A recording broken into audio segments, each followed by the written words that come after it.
E o Jornal Futuro está de volta. A gente continua falando sobre educação. A implantação da Política Nacional de Educação Especial na perspectiva da educação inclusiva, há 6 anos demarcou uma nova postura de valorização das diferenças na escola no Brasil. No entanto, os desafios de integrar a proposta pedagógica da escola comum, formar professores e ainda envolver a participação da família ainda são imensos. Na segunda e última reportagem da série sobre educação inclusiva, você vai conhecer a história do Tony, um estudante com autismo que, com a ajuda de uma educadora, a Márcia, hoje participa das aulas regulares na escola. Veja com a gente.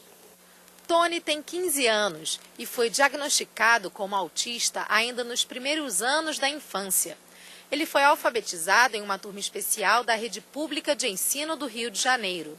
Mas, há 6 anos, Tony passou a frequentar as turmas regulares com o auxílio da professora da sala de recursos. Nós começamos a incluir 1 hora por dia, 2 horas por dia, até chegar no final do ano com ele direto frequentando a sala comum. Só que como ainda aluno matriculado em classe.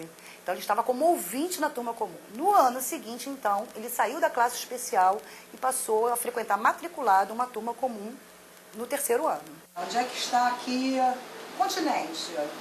A Europa. Aqui, a África. Hoje, no Tony, a dificuldade dele é muito com interpretação de textos, porque o autista é um concreto. Tudo dele é muito concreto. Então, o Tony, ele tem essa dificuldade com metáforas, esses textos mais rebuscados. Então, eu costumo, assim, substituir alguns enunciados, fiz um glossário para ele, que ele... Bom, aquela palavra ali ele não entendeu, então ele vai olhar no dicionário para saber como que ele vai... interpretar aquele texto. Ele ganhou esse tablet da prefeitura, eu coloquei as apostilas lá, ele baixou alguns aplicativos bem interessantes de várias matérias para auxiliá-lo nessa coisa do concreto, né? Porque pega assim a apostila de ciências e aí ele pode pegar ali e colocar um aplicativo que ele tem, por exemplo, de corpo humano, e ele ali vai ver tudo, mais no concreto. O que você gosta mais de aprender quando você está na sala? De tudo, mas não é só com tablet, não. Você gosta de... Quais aulas que você mais gosta? O que eu mais gosto é de matemática, geografia, história e ciências. O espaço Tô Brincando, criado pela Universidade Federal do Rio de Janeiro como um projeto de capacitação de estudantes do curso de terapia ocupacional, atende crianças com síndrome de Down. Por meio da adaptação de jogos, o local funciona também como um suporte ao trabalho realizado na escola. Nós temos um caderno de troca de informações, né, com a escola e com outros profissionais, porque a criança muitas vezes está aqui e está fazendo outros atendimentos. A ideia é essa aproximação, porque no nosso trabalho a gente tem a preocupação de ajudar no desenvolvimento, tanto da leitura e da escrita, como dos conceitos matemáticos, ajudando nesse processo de inclusão escolar. Então a gente não só adapta jogos e brincadeiras, como a gente desenvolve atividades pedagógicas que disponibiliza gratuitamente no portal Assistiva, que é o portal da terapia ocupacional da UFRJ, onde essas pessoas, os professores, os profissionais, eles podem acessar gratuitamente e fazer o download das atividades. Em 2008, o Ministério da Educação lançou a Política Nacional de Educação Especial na perspectiva da educação inclusiva. O documento orienta estados e municípios na transformação dos seus sistemas educacionais em sistemas educacionais inclusivos. Segundo Luciano Aragão, fundador da ONG Mundo Azul, que trabalha pela conscientização da sociedade para a causa do autismo, é preciso capacitar professores e preparar as escolas para receber alunos com deficiência. Não há escola no Brasil preparada, salvo raras exceções, que trabalham a educação verdadeiramente inclusiva, ou seja, de como ela tem que ser feita. Não há. E quando eu falo isso, eu falo mais da escola privada, porque a escola pública, nós fazemos parte de um grupo de trabalho, o Mundo Azul faz parte de um grupo de trabalho junto com a Secretaria de Educação, e a Secretaria de Educação já incorporou a educação inclusiva, já está fazendo a capacitação dos seus professores. Então a escola pública ela já está avançando na educação inclusiva. Já tem um modelo ideal? Não, precisa avançar muito mais. Mas a escola privada está resistindo a isso. E não cabe a eles e a dono de escola dizer se quer ou se não quer educação inclusiva. Porque a escola pública, a escola privada, ela age por delegação de competência do poder público. Porque a educação é um dever do Estado. Então, o Estado delega a competência através de autorização para que a escola preste o ensino de forma privada. Mas elas têm que seguir a matriz da educação, a matriz educacional da política brasileira. E agora comigo aqui no estúdio, Maria da Glória de Souza Almeida, que é professora e chefe de gabinete da direção-geral do Instituto Benjamin Constant.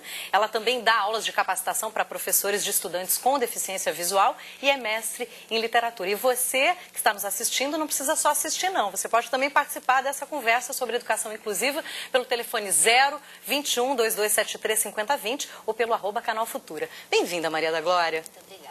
A gente acompanhou aqui na reportagem um exemplo muito interessante onde o educador, muito próximo do seu aluno, conseguiu construir um caminho de adaptação até a inclusão numa classe regular. É na formação desse profissional, de fato, esse caminho para aplicar na prática dentro da escola o processo inclusivo? Inclusão é um conceito bastante complexo. E ele é revestido de dois aspectos. O primeiro aspecto é o aspecto interno. Você tem que ter o olhar para o outro. Você tem que entender que o outro, ele tem direitos, ele tem que se apropriar da vida dele e do próprio crescimento. E você tem o outro olhar, que é a visão material.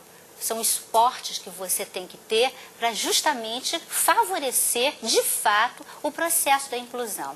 É lógico que quando você fala em educação inclusiva, você tem que falar em escolas preparadas, profissionais instrumentalizados e famílias comprometidas. Porque tudo isso faz parte de um conjunto. Para que haja, de fato, inclusão, é preciso que você parta desses princípios: família, escola, sociedade. Na verdade, é uma mudança profunda, social, Sim, da visão. é uma postura, não é apenas uma palavra. A gente sempre luta justamente para que não fique no âmbito tão somente da palavra, mas da postura. É uma mudança de postura. E não é uma mudança de postura no Brasil. Isso é um movimento mundial, exatamente, universal.